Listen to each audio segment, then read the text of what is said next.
And it came to pass, when men began to multiply on the face of the earth, and daughters were born unto them, that the sons of God saw the daughters of men that they were fair, and they took them wives, all of which they chose.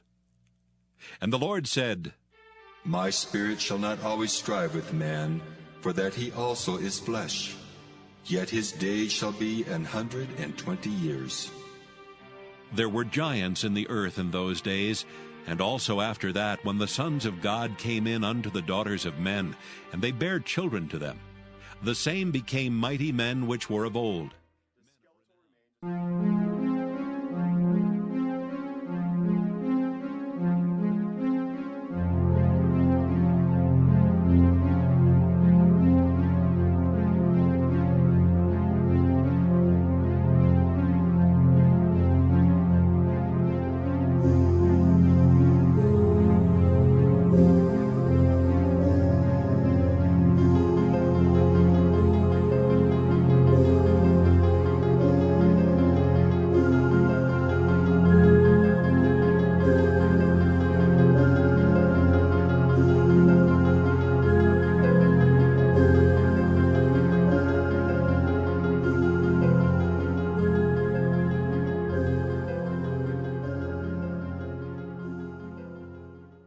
And they brought up an evil report of the land which they had searched unto the children of Israel, saying, The land through which we have gone to search it is a land that eateth up the inhabitants thereof, and all the people that we saw in it are men of great stature.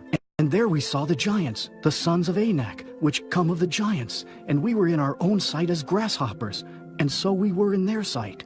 But the Lord spake unto me, saying, Thou art to pass over through Ar, the coast of Moab, this day. And when thou comest nigh over against the children of Ammon, distress them not, nor meddle with them, for I will not give thee of the land of the children of Ammon any possession, because I have given it unto the children of Lot for a possession. That also was accounted a land of giants. Giants dwelt therein in old time. And the Ammonites called them Zamzummins, a people great and many, and tall as the Anakims. At this point, it becomes very obvious that there's a real disparity. Wow! Oh my God. Look at the skull size. Unbelievable. Yeah, it's huge. Absolutely huge. Wow. Yes. So we think it's a smoking gun. I think it's a smoking gun.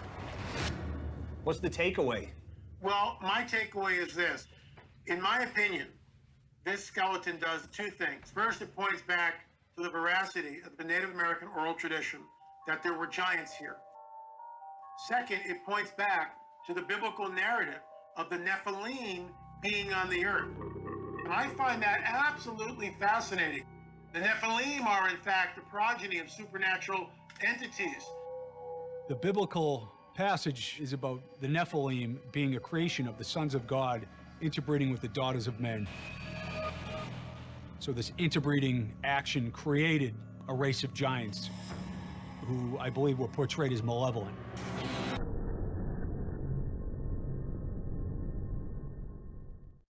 Genesis chapter 6. And God saw that the wickedness of man was great in the earth, and that every imagination of the thoughts of his heart was only evil continually. And it repented the Lord that he had made man on the earth, and it grieved him at his heart. And the Lord said, I will destroy man whom I have created from the face of the earth, both man and beast, and the creeping things and the fowls of the air, for it repenteth me that I have made them. But Noah found grace in the eyes of the Lord. These are the generations of Noah.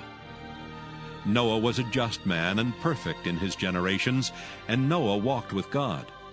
And Noah begat 3 sons, Shem, Ham, and Japheth. The earth also was corrupt before God, and the earth was filled with violence. And God looked upon the earth, and behold, it was corrupt, for all flesh had corrupted his way upon the earth. And God said unto Noah, The end of all flesh is come before me, for the earth is filled with violence through them, and behold, I will destroy them with the earth. Make thee an ark of gopher wood. Rooms shalt thou make in the ark, and shalt pitch it within and without with pitch. And this is the fashion which thou shalt make it of.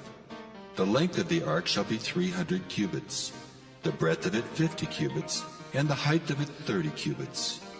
A window shalt thou make to the ark, and in a cubit shalt thou finish it above. And the door of the ark shalt thou set in the side thereof, with lower, second, and third stories shalt thou make it. And behold, I, even I, do bring a flood of waters upon the earth, to destroy all flesh wherein is the breath of life from under heaven, and everything that is in the earth shall die. But with thee will I establish my covenant, and thou shalt come into the ark, thou, and thy sons, and thy wife, and thy sons' wives with thee. And of every living thing of all flesh, 2 of every sort shalt thou bring into the ark to keep them alive with thee. They shall be male and female. Of fowls after their kind, and of cattle after their kind. Of every creeping thing of the earth after his kind. 2 of every sort shall come unto thee to keep them alive. And take thou unto thee of all food that is eaten, and thou shalt gather it to thee, and it shall be for food for thee and for them. Thus did Noah. According to all that God commanded him, so did he. Genesis chapter 8. And God remembered Noah, and every living thing, and all the cattle that was with him in the ark. And God made a wind to pass over the earth, and the waters assuaged. The fountains also of the deep, and the windows of heaven were stopped, and the rain from heaven was restrained. And the waters returned from off the earth continually. And after the end of the 150 days, the waters were abated. And the ark rested in the 7th month, on the 17th day of the month, upon the mountains of Ararat.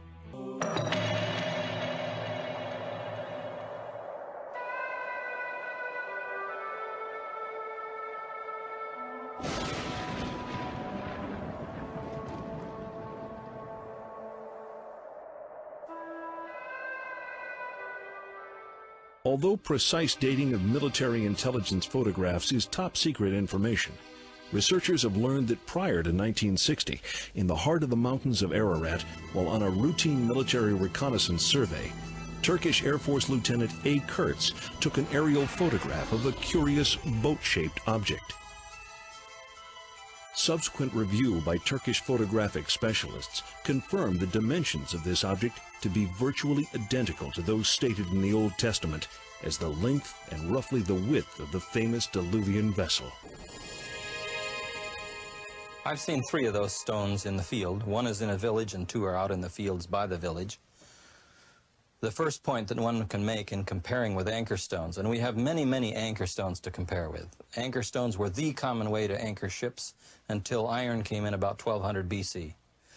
Anchor stones are tall in one dimension. They are thin in another direction, and they have a hole at the top. Now, the major difference between this type of stone that we find here in Turkey and the stones that we find in the Mediterranean are that this is larger. This is taller than a man by a foot or so. You could project that and say maybe it goes along with a larger ship. Now, the other aspect of these stones is their iconography. Somebody has carved some signs into them, as you can see from this one right here. The large cross in the center would be Noah. The medium-sized cross to the right and below would represent Noah's wife. 3 of the crosses up one side, above the arm of the cross, the major cross, would represent Noah's sons. The other 3 crosses up the other side would represent the wives of Noah's sons. There's exactly 8 crosses. There are 8 people in the flood story. When once the long-suffering of God waited in the days of Noah, while the ark was a-preparing, wherein few, that is, 8 souls were saved by water. And these are engraved upon stones that look very much like anchor type of stones.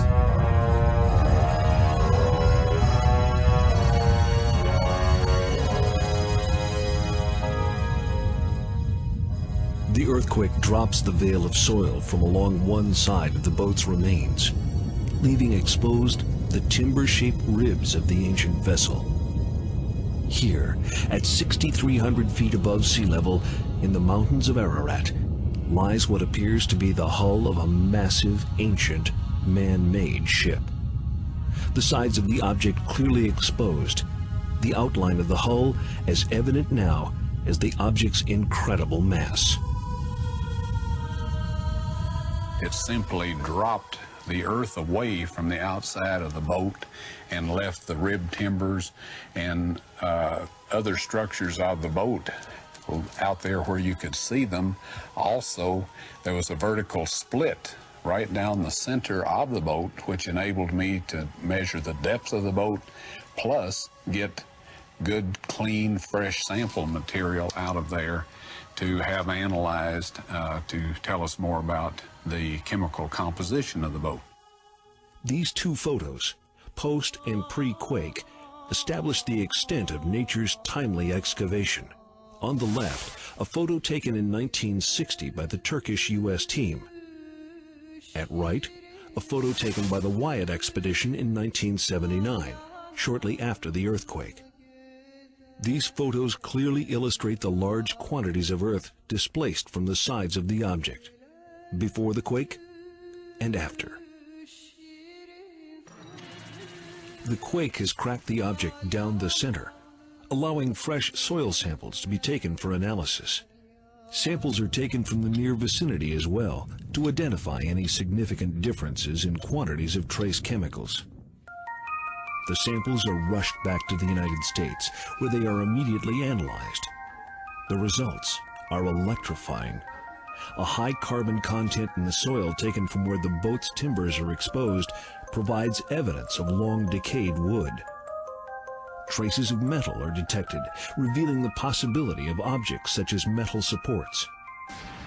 These are the first factual signs that the object is not simply a natural phenomenon, but may prove to be man-made. We're delighted with the results, and at this point in time, personally, I can look anybody in the eye and say that this boat-shaped formation in eastern Turkey is actually the remains of Noah's Ark.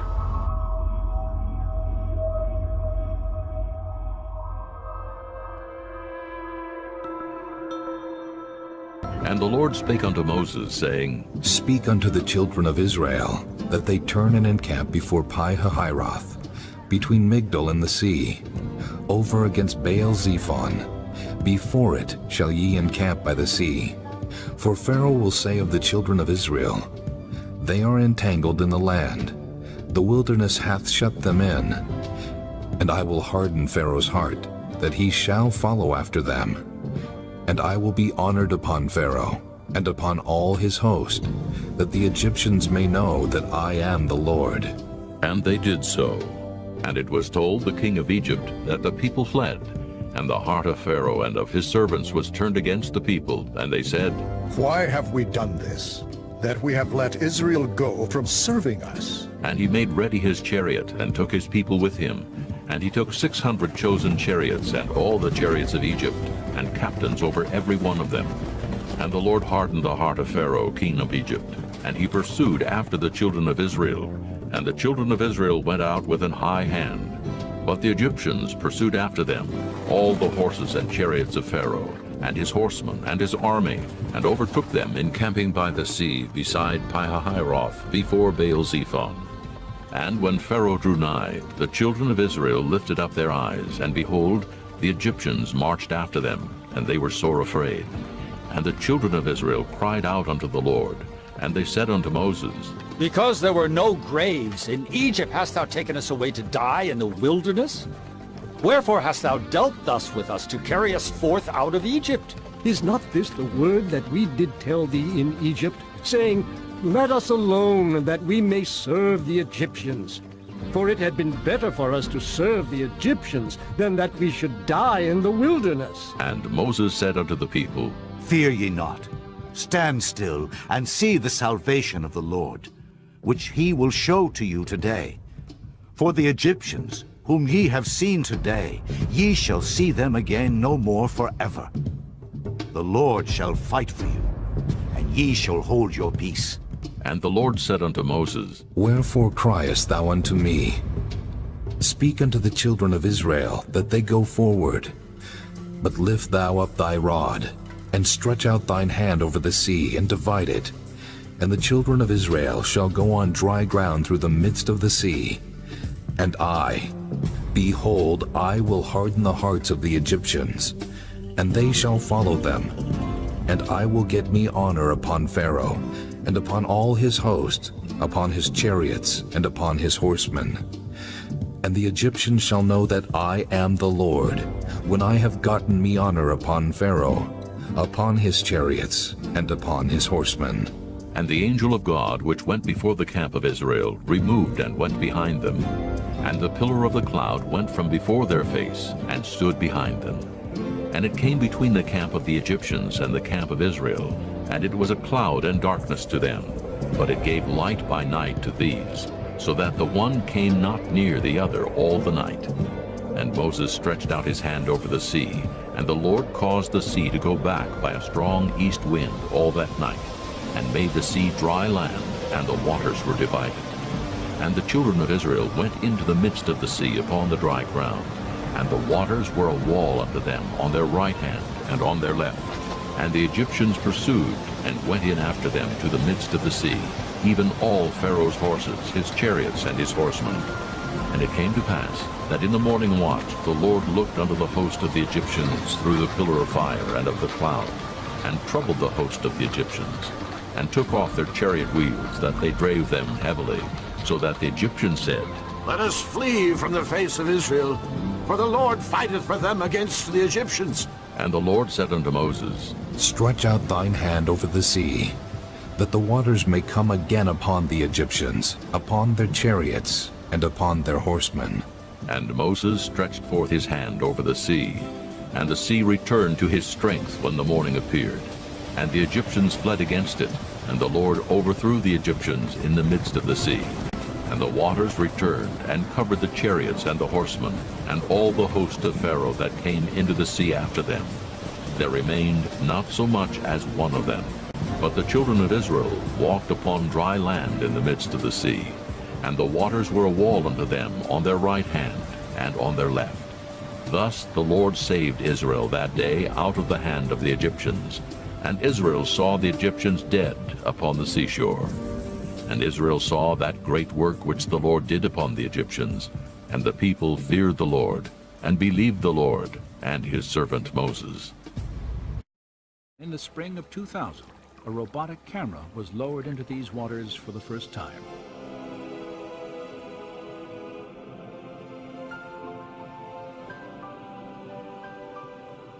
This has never been done.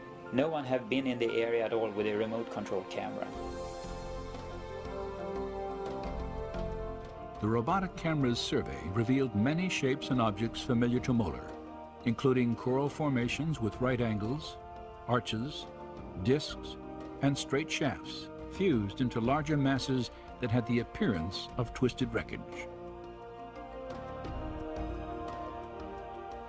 Now, when we have been able to go back and forth with a remote control camera, we can repeatedly see that these strange structures we are looking for are there. Not at one place, but you see them again and again and again. There are situations where you see something that looks like an axle, a hub, something that looks like a wheel, and you say to yourself, this is not a coral reef, this is a coral growth on an artifact. And that is what's different to me when I compare corals at other locations around the world. Since the earliest explorations at Nueva, one distinctive type of formation has often been identified on the sea floor. A slender, table-like structure, sometimes standing on end, with a coral-encrusted base, a straight shaft, and a circular top. It's a 90-degree angle, a right angle, between something that looks like an axle and the wheel. And you can see this in different varieties, and it looks very different from normal coral growth. And it is like a man-made structure with a coral growth on it. In the midst of them, Pan Tien photographed this circular object attached to what appears to have been a broken axle or hub. This discovery was significant for two reasons. Pan Tien had documented the coral-encrusted form of a wheel with dimensions similar to ancient Egyptian artifacts directly across from the proposed Nueva crossing site. Her find also provided independent confirmation of earlier evidence establishing wheel-like formations on both coasts of the Red Sea, in accordance with descriptions in the biblical record.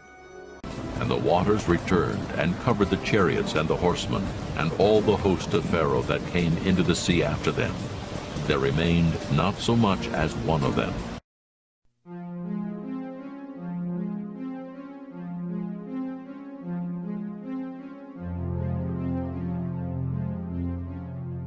Scholars have recognized that the design of the chariot wheel can be used to identify specific periods in Egyptian history. In the waters of Aqaba, it appears that remnants of 4- and 6-spoke wheels have been discovered. These designs were used simultaneously only during Egypt's 18th dynasty and no later than about 1400 BC. A time frame that coincides closely to the biblical date of the Exodus.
Yes, the Bible does mention dinosaurs, even specifically.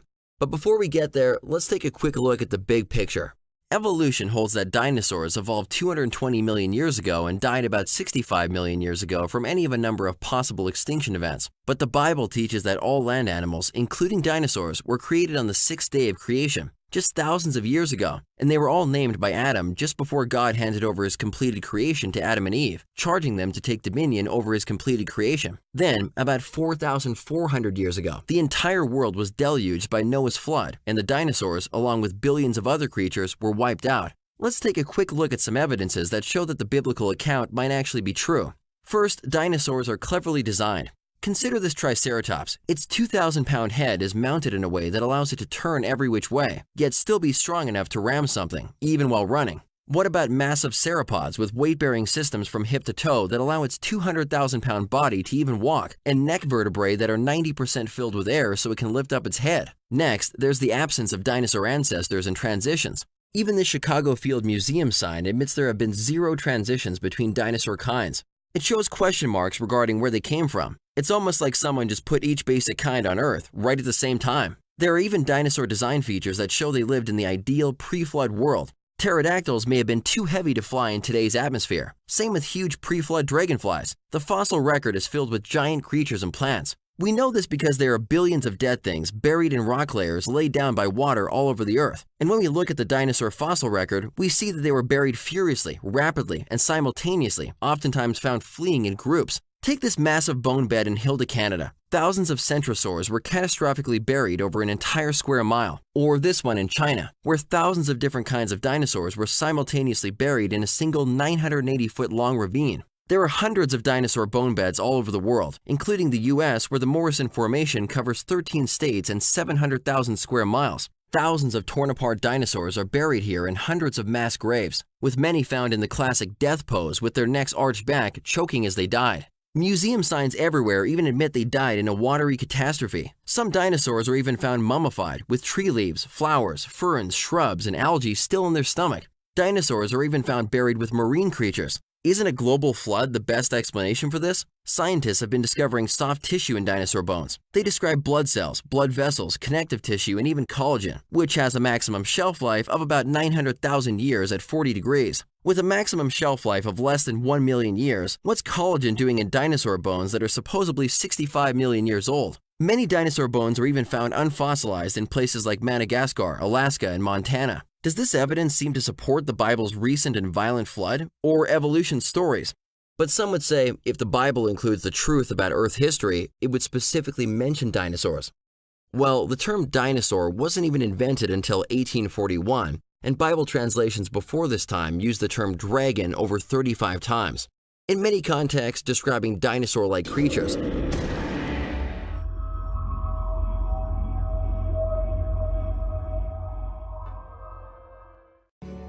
Behold now Behemoth, which I made with thee. He eateth grass as an ox. Lo now, his strength is in his loins, and his force is in the navel of his belly.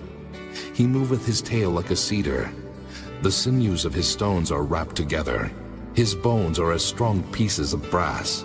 His bones are like bars of iron. He is the chief of the ways of God. He that made him can make his sword to approach unto him. Surely the mountains bring him forth food, where all the beasts of the field play. He lieth under the shady trees in the covert of the reed and fens. The shady trees cover him with their shadow. The willows of the brook compass him about. Behold, he drinketh up a river, and hasteth not. He trusteth that he can draw up Jordan into his mouth. He taketh it with his eyes. His nose pierceth through snares.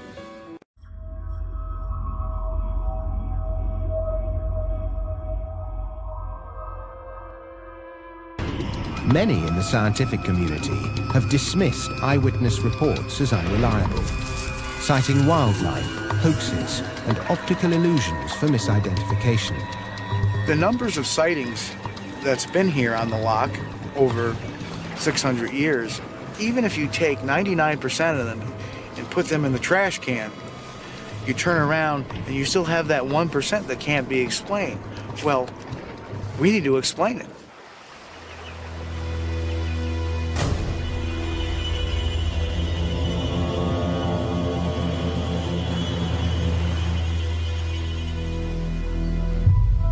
Local resident Val Moffat lives just above the dive team's current location and has seen the creature on 2 occasions. The first time I saw it was in September 1990.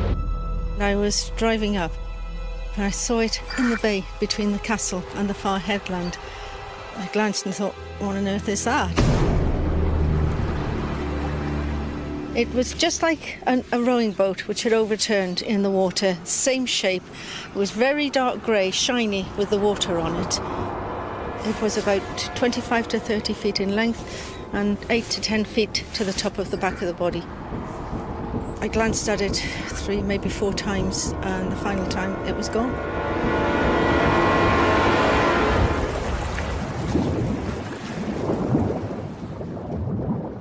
The nearest I can describe it really is pictures I've seen of plesiosaurs. Similar colour, similar texture, just grey, shiny with the water, and the same sort of size really.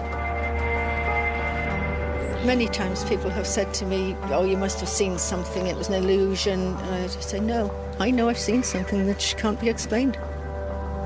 As far as all the scientists go who say there's nothing out there, I just say, wait until you see it. Once you've seen it, you'll believe there's something there. Definitely. In that day the Lord with his sore and great and strong sword shall punish Leviathan, the piercing serpent, even Leviathan, that crooked serpent. And he shall slay the dragon that is in the sea,